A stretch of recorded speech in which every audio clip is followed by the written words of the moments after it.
Now, just one day remains until the 4-year anniversary of January 6th, a day that still divides Americans. But still, questions remain regarding those who are still incarcerated, particularly whether President Donald Trump will pardon them once he returns to office. For more, let's welcome in career trial attorney and Newsmax columnist, Dr. Wendy Patrick, along with founder of StopHate.com and founder of 1AFilmFest.com, David Sumrall. Good morning. Good morning. So, Wendy, we'll start with you. Trump campaigned on pardoning some of his supporters. It may not be said for everyone that there will be, but you know what many people actually focus on the law enforcement elements of it, essentially giving them a personal tour. We've seen pardons and commuted sentences for some of the worst people from the Biden administration. That was a long list, about 40 people or so. What are the predictions? Does Trump pardon his supporters? And if so, what backlash will he see? Wow, I could take the whole rest of your show to answer that. It's a great question and one that's on the minds of everyone, especially because, as you mentioned, tomorrow is January 6th. And the former president, soon to be the new president, has basically said, I plan to pardon a lot of people that were involved in January 6th. But he's done some significant backtracking in the last several months. First of all, he is not only pro-pardon, but he's pro-police. And remember that while it's true, a lot of people that were convicted already as a result of January 6th were convicted for things like disorderly conduct, unlawful entry. The former president is not going to sweep in and pardon the most violent, dangerous offenders and send them right back out into the community. That is not his plan. He has said that's not his plan, but it's ambiguous as to what he considers nonviolent. Are we going to just look at the charges somebody was convicted of, or even still, maybe they're still pending? Or are we going to look at the circumstances surrounding what people have done? So that's also complicated by the Supreme Court swooping in June of last year and basically saying you can't have that obstruction charge enhancement that applied to about 100 people that have been resentenced. So because it's so complicated, he's probably going to take his time and not simply on day one do everything that was promised and pardon everybody. Yeah. David, how do you think January 6th has affected conservatives' trust in the government and the media, and how has it affected the media's opinions of conservatives?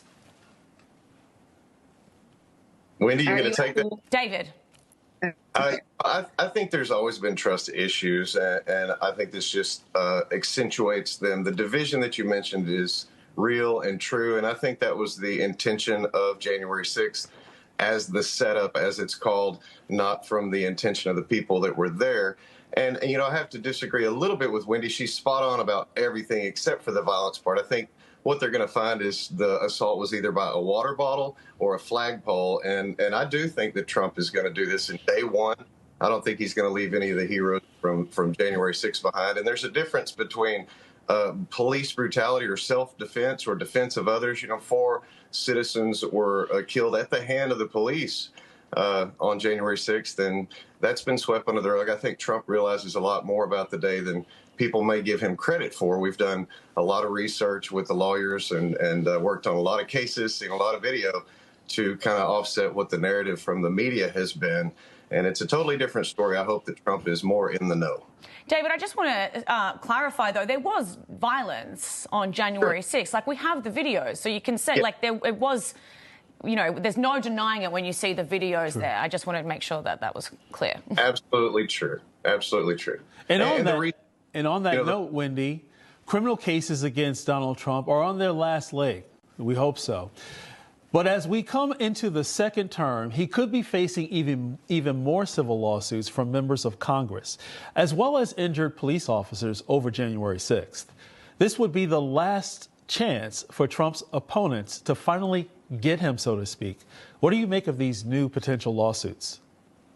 You know, Trump is no stranger to litigation. He has been sued. He has brought lawsuits himself. And sometimes I often feel like he thrives within this litigation courtroom context. I mean, think about the way he used his own trials during the course of his campaign. I mean, he was lashing out and cashing in on some of those courtroom appearances. I don't think it phases him, the prospect of being sued continually. And in fact, it sometimes almost backfires and makes him seem somewhat sympathetic if people disagree with the specific lawsuits that are being brought. And that's got to be particularly true when you're talking about him being sued by members of Congress. I think it's different when you think about some of the sexual harassment suits, or as you mentioned, suits by police officers. But in the mix, you know, he's going to be 82 years old when he leaves office in 2029. And I have a feeling that whatever is brought in the near future may be largely forgotten by then, or may be abandoned by then. So I think more eyes are on, like you say, tomorrow. And then, of course, January 20th for a smooth transition to power. David, I want you to share some details about your website for us. Explain to us what stophate.com is and what it does. Well, I actually started back in 1992 during the LA riots. I saw what the media did with a little piece of video that really divided the country. It's an acronym: Start Turning Off Prejudice, Heal Attitudes Through Education. I was at January 6th. I took a film crew to document history, ran into the same issues with the media not telling the story that everyone experienced that day.